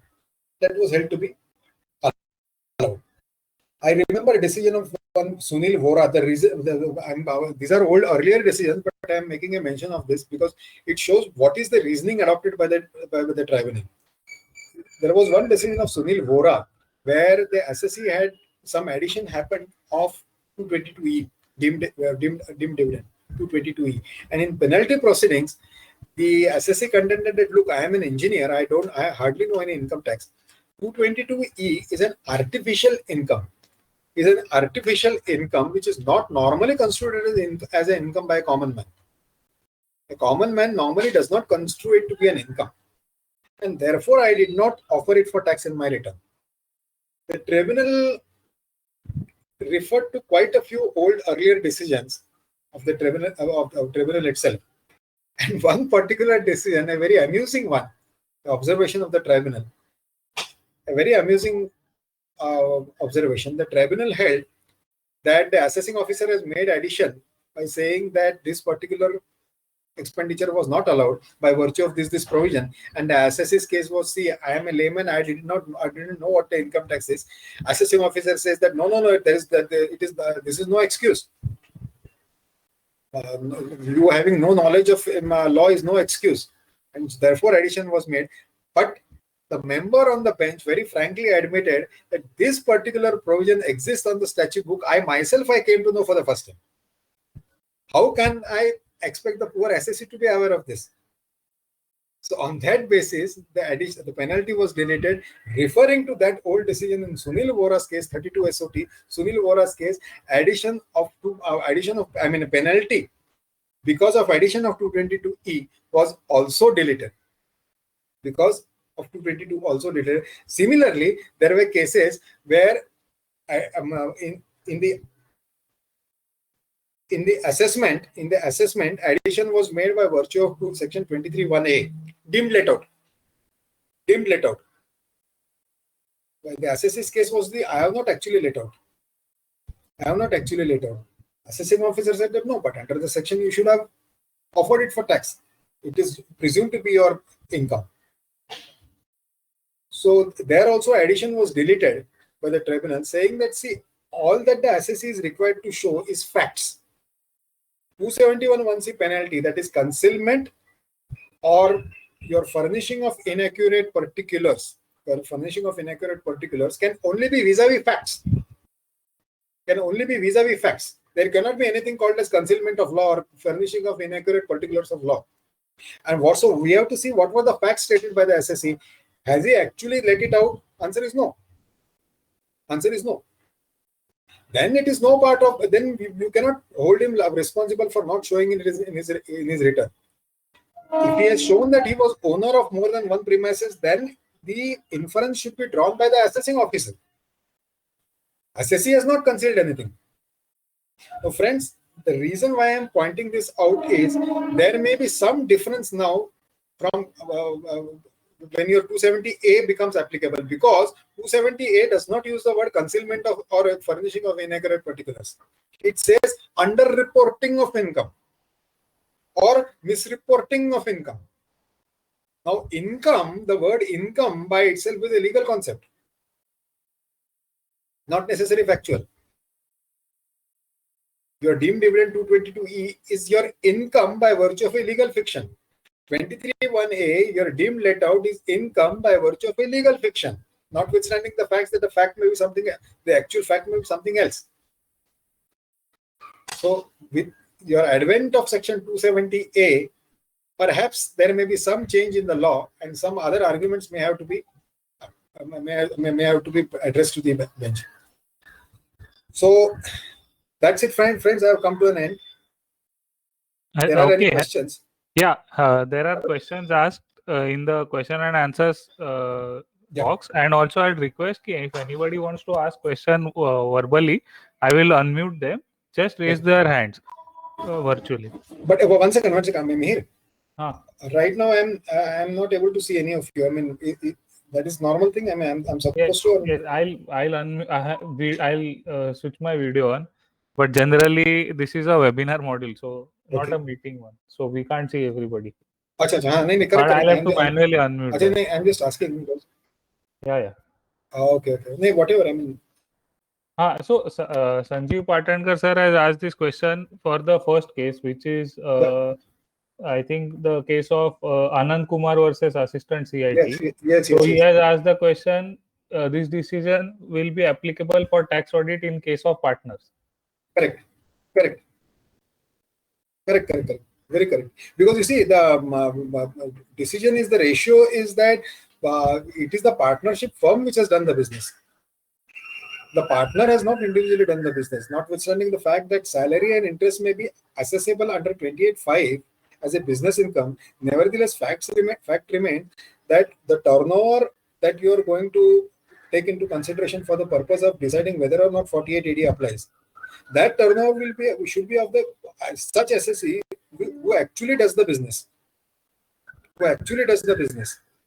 Mm-hmm. Now, in case of our 45(3) and 45(4), when a partner goes out, introduces a asset into the partnership firm, or under 45(4), if the partner retires along with an asset of the partnership firm, is capital gains not attracted? And what is the rationale? What is the reasoning behind that? Because the partner and the partnership firm are two different entities. So when the partner goes out with an asset of the partnership firm, it is not only taxable, the holding period of the partnership firm is not included in the partner's hands. Okay. Second question is my question only. It is that bogus share application money case, MA projects. In case where the suppose if a assessee is a startup and he's also registered with the DIPP, correct. Does he still have to prove that if there is a limited scrutiny, does he have to prove that under section 68 it is a genuine transaction? Yes, because you see, section 68 unfortunately is not exempting your startups. Unfortunately, but I think there is some CBDT circular which is toning down the rigors. But section 68 by itself does not provide any exemption. Mm-hmm. But all that is required, I mean, that you are required to show is your source and the your what you can say capacity of your source. Mm-hmm. Achha. In your particular case, according to me, that should not be very difficult. Achha. Then Rajiv sir has asked a question on the cars. The case law which pertains to depreciation. Yeah. Whom does the car belong to? Is it the director or the company? In as much as income tax is concerned, it belongs to the company. Mm-hmm. Because in law, what happens is there are broadly two ways of looking at the ownership: de facto ownership and de jure ownership. This is if you come to my page number 13, the item number 13, depreciation. The last word is de facto owner. Now, one is de facto owner, that is who is actually the owner, in true sense who is the owner. Mm-hmm. And another, what you can say, the principle is de jure, D-E-G-J-U-R-E, de jure owner. Now, an example can be given of a cooperative society. Now, you and me, we are residing in a cooperative society. We are shareholders of a cooperative society. By virtue of our shareholding, we are allotted a tenement. Now, here, the legal owner, that is the de jure owner of the society premises, is the cooperative society. But you and me are the real true owners, the de facto owners. In true sense, the shareholder is the de facto owner. The cooperative society, nevertheless, is a de jure owner. De jure. See, if I sell my flat to you in a cooperative society, we do not require the cooperative society to be made a party. No? Because the reason is because you and me, I mean, we are the de facto owners. The same reasoning, because of the same reason, actually, when a share in a cooperative society, a flat in a cooperative society is sold, flat is transferred, it does not require registration. It does not require actually registration by virtue of Section 41 of the Cooperative Societies Act, because there is no difference in the sub-registrar's records. In the sub-registrar's records, the society was the owner and the society will remain the owner, even though I have transferred my flat in the society. It's a different thing that the cooperative society's registrar, there is a circular which says that registration is must. It's a different thing. But strictly going by the law, going by Section 41 of the Cooperative Societies Act, registration is not necessary. The reason is the same. In the sub-registrar's records, there is not going to be any change. I think there was also a case of Mysore Minerals Limited, Supreme Court case. That was under depreciation. That was depreciation. Yeah. Mysore Minerals was vis-a-vis again depreciation. Where again, sorry? Trucks were in the name of the director or something. Correct. So there, what the court says is who is the de facto owner and who is the de jure owner. If the company is the de facto owner, then it deserves to be given the depreciation. Okay. Now Sanjeev sir has one more question. Judgment 13 again. Okay. In case of distribution of immovable assets by book entry without transfer deed, is treated as no transfer of asset in the year of entry by firm to partner. So in your books, you have bifurcated the assets, correct? I don't know. Distributed. No, distributed. From what you just read, assets have been distributed, right? Yes. Transfer deed is treated as no transfer of assets in the year of entry by firm to partner. By book entry without transfer deed. So basically, it's just a book entry. And so, from firm to partner, and then the partner wants to claim depreciation on that. I'm not sure. Because you said the question is for item number 13 only. Judgment 13 is. No, see, I will only, by facts, I'm not fully aware of the facts, but then Section 14 of your Partnership Act, if you see Section 14, there Section 14 says that you can introduce an asset into the firm, which need not be by way of a regular registered conveyance. So on that basis, courts have held that you don't require a registered conveyance in order to introduce an asset into the firm. One more question by Sanjeev sir only. In the redevelopment cases, after the agreement for alternate accommodation is done, the possession is given after say 6 to 7 years due to delay in completing the building. Okay. In that case, can a person sell the property on receiving possession immediately by taking benefit of the, I think, second last decision? Yes. If assessee has taken 54 benefit, still he can take the decision of benefit, and as he is not going to hold the property for 3 years as per requirements of Section 54. No, but you see, Section you receive the possession 6 to 7 years later. The possession is in this, for the facts what Sanjay sir has given. The possession was received after 6-7 years, and immediately on receiving possession, the flat was sold. Immediately on receiving possession, the flat was sold. Okay. Now, if that be the case, by virtue of this decision, you are entitled to claim that it was a long-term asset. Because your holding period itself was 6 to 7 years. If you say that your holding period starts from the date of allotment, that is the date of entering into the agreement with your builder, then you are holding the asset for 6 to 7 years. And not from the date of your possession. Correct? Yes. So therefore, it becomes a long-term capital asset. Once it becomes a long-term capital asset, you can claim 54 on that. But isn't it taking two benefits at one time? No, how to benefits you owe, on this property that you have sold after holding it for 6 to 7 years, even though possession may be for 1 or 2 months only or 5 months. On that you want to claim, and you sell it immediately, and on that you want to claim 54 benefit, right? No, so in redevelopment, if somebody has received some kind of compensation for agreeing to the redevelopment, then he must claim that section 54 benefit, and Right. again, because of the delay, he's selling it on the day he gets possession. Correct.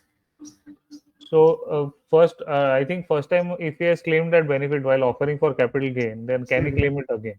No. See, first and foremost, he is not claiming it again. Acha. The property on which 54 was claimed was different. Acha. The property on which 54 was claimed was different. This is the second property that you are selling. Acha. This is the second property that you are selling, for which whether or not you are entitled for 54 has to be seen independently. Acha. Whether or not you are entitled for 54 has to be seen independently.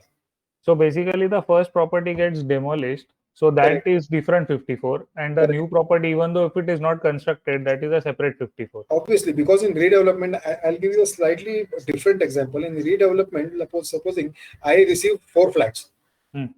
Presume for a moment all 4, I claim 54 on all 4, and I am allowed on all 4. Presume for a moment that it is treated as one residential house. Now I can claim only for one residential house under 54, but presume that it is treated as one residential house. I sell those 4 flats, say 5 years later.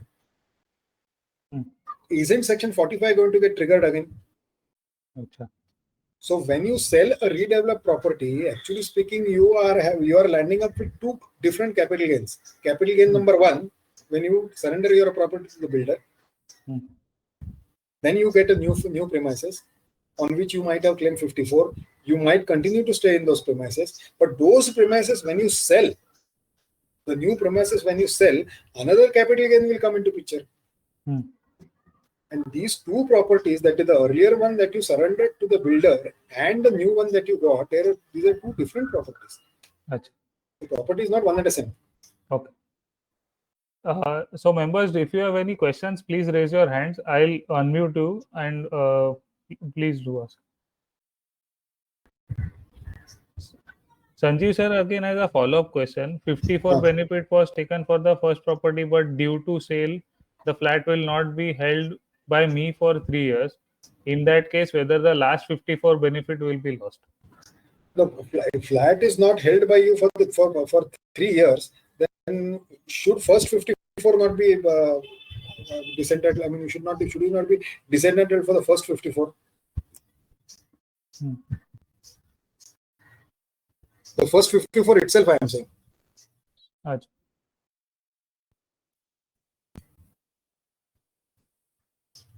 But one second, just let me check. The condition of holding it for 3 years is under 54 or 54F?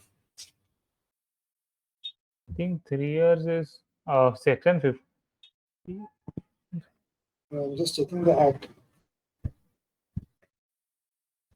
You should be holding it for 3 years. Is under 54 or 54F? Because this condition is under 54F, that you should not be owner of more than one house. Apart from the new property, this condition is under 54F, that is not under 54. So you can sell as many residential houses and acquire new residential houses.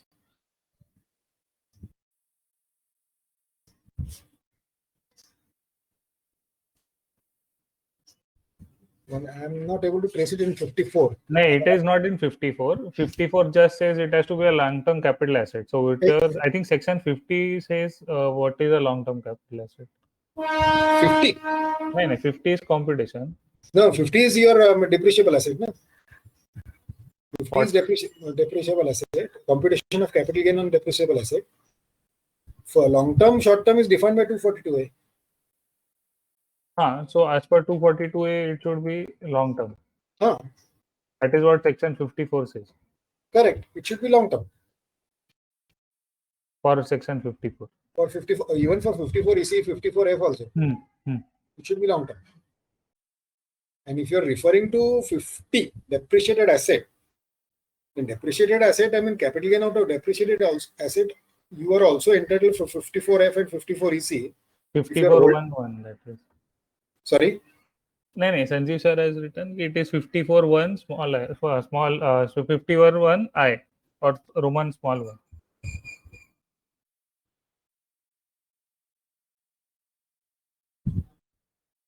No, if the amount of capital gain is greater than the difference between the amount of capital gain and the cost of the new asset shall be charged in section 45 as income of the previous year, and for purpose of computing it in respect of the new asset, any capital gain arising from its transfer within a period of 3 years of its purchase or construction, as the case may be, the cost shall be nil. No, but where is the restriction that you should not sell it for 3 years? I'll answer Sanjay ji separately. I'll call him separately after this. Uma madam has a question. Uma madam, I'm allowing you to one second.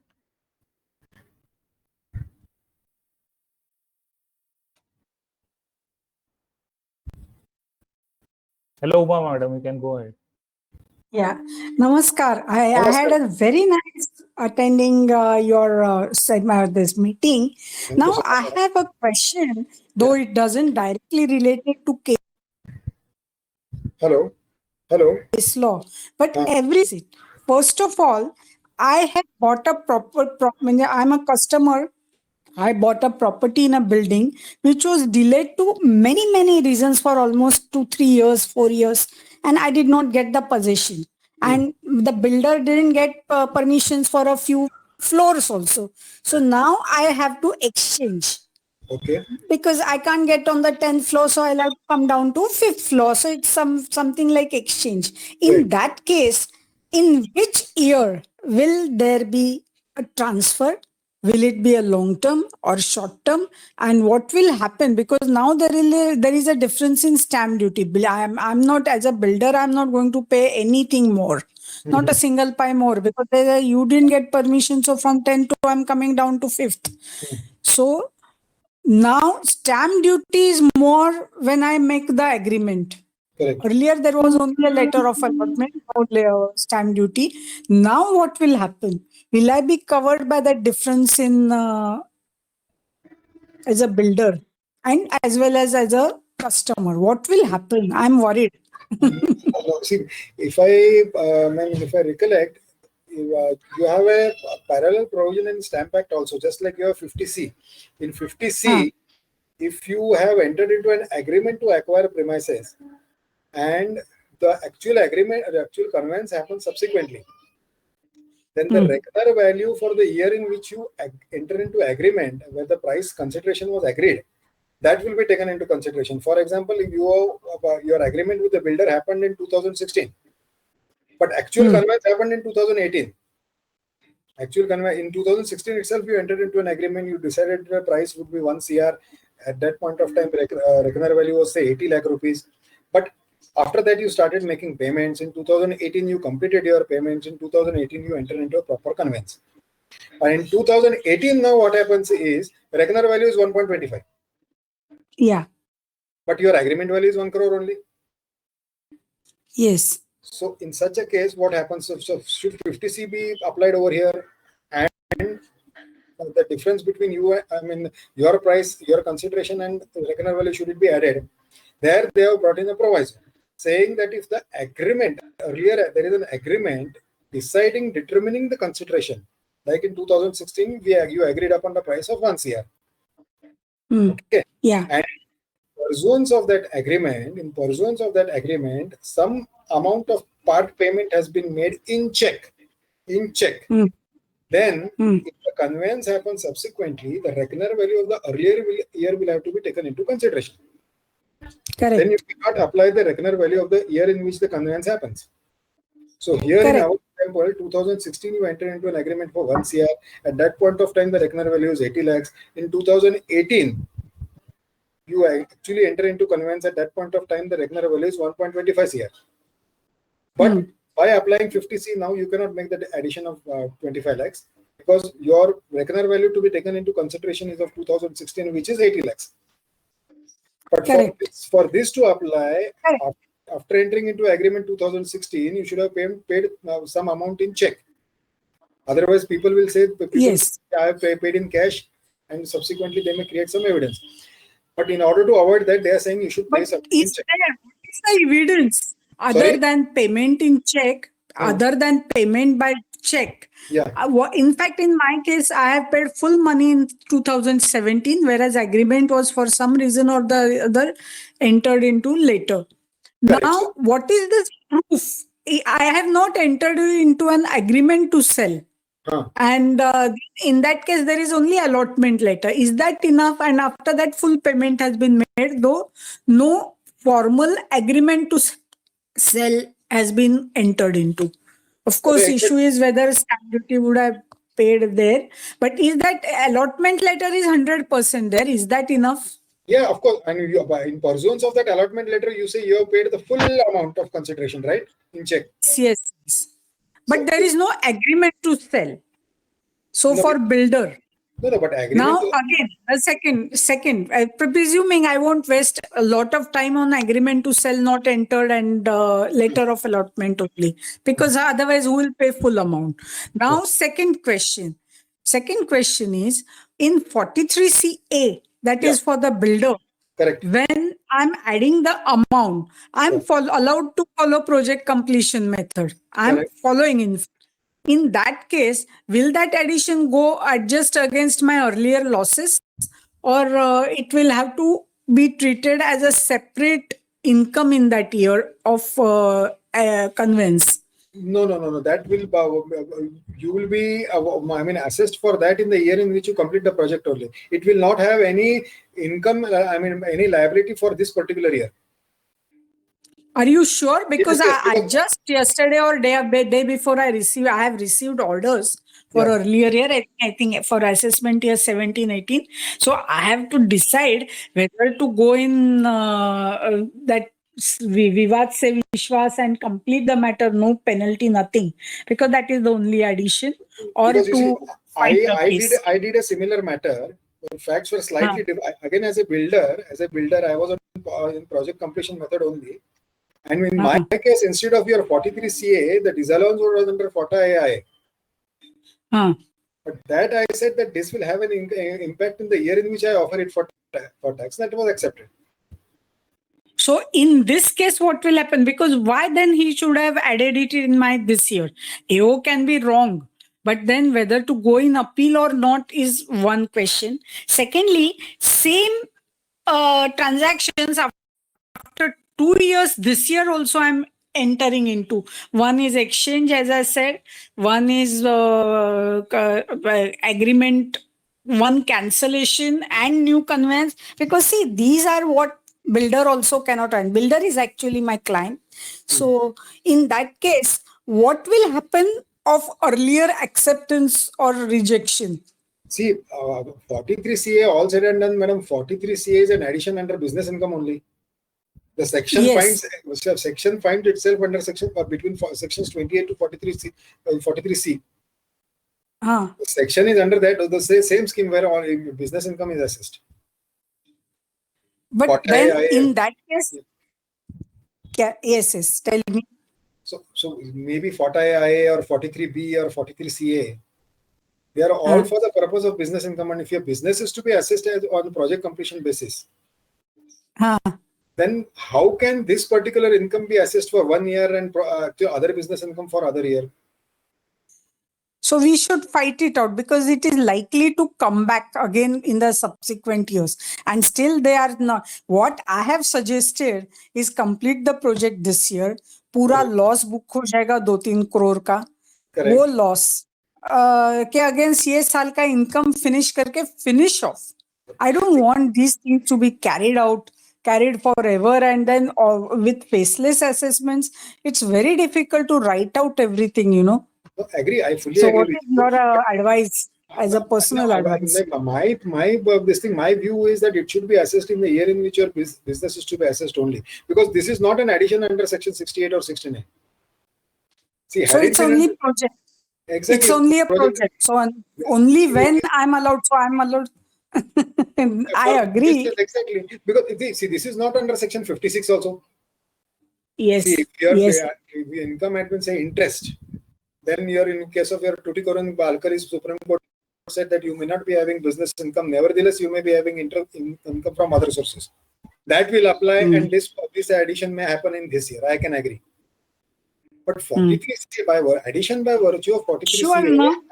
Why I'm 100 asking you, I have not, it's a new this. So what I had suggested rather than going in, it's first last year, it's only 13 lakhs addition in earlier year. This Correct. year it would be slightly more. So for that to argue and go in appeal, CIT is sure to be against me. Because it will come in tribunal and then this time it will come to you only. I have stopped lot of litigation. No, but that's fine. That's fine. Thank you. But you see, when you fully agree with me that the addition has to be under head business income only. Yes, but will they allow my project completion method or they will open all my assessments? Because see, project completion now is not allowed for new projects. Correct. So will they say that project completion, if they keep project completion, I can still argue like you, like what you have said. But if they don't allow project completion, there is only one project. I have purposely made one project, one partnership, LLP. No, it's a partnership, I think. So like that. So but you now see, what to do? in the year in which you started, project completion method was allowed. Allowed. And it's same project for litigation. There was a lot of litigation and all. And it was a Jhopadpatti development and all that. So some tenants argued and cases were filed and all was settled. Now it's nearing completion. But what is the safest way? I had suggested you complete the project so all losses and everything is because 90% your building is also complete. Correct. So there is no point in going on fighting against wrong issues. And No, here, according to me, the law, the year in which you started your project completion was allowable. That same law has to apply till the project comes to an end. Till the project. And how do you decide when the project comes to an end? When flats are sold? Because there was litigation about FSI also, na? No, not in the year in which the flats are sold. Flats can be sold even prior to completion of the project. Correct.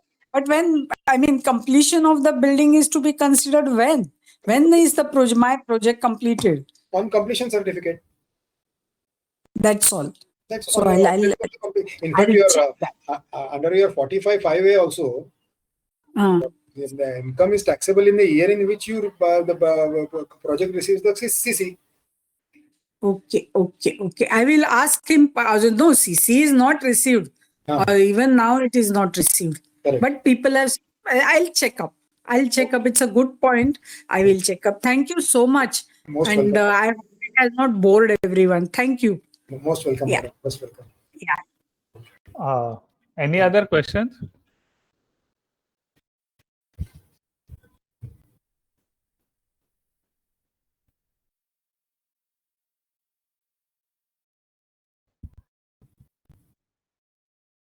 Mandar sir, shall we conclude then? There are yes.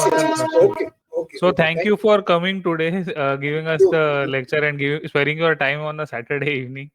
It was thoroughly enjoyable and it is good I'm to sorry update us. in the beginning of the session, if I give you some trouble in the setting up, because I am really very sorry. That is fine. It is a learning curve and hopefully temporary. It ends soon. Because in our tribunal, our system is completely different. Yes, As I told you, it's on WebEx basis. So there we don't have. Yes. Because physical meetings, we can ask more questions. It is much better. That is true. That is very true. But now the cases are rising and problem is even society meetings have to be handled in virtual. True. Very true. So thank you for giving us your time today on a Saturday evening, and thank you for the excellent lecture and solving all our doubts and updating us on the recent decisions. I know there are no new decisions as such this year, but still, thank you so much. Thank you very much. Pleasure is all mine. Thank you. Yeah, thank you. Thank you. Bye.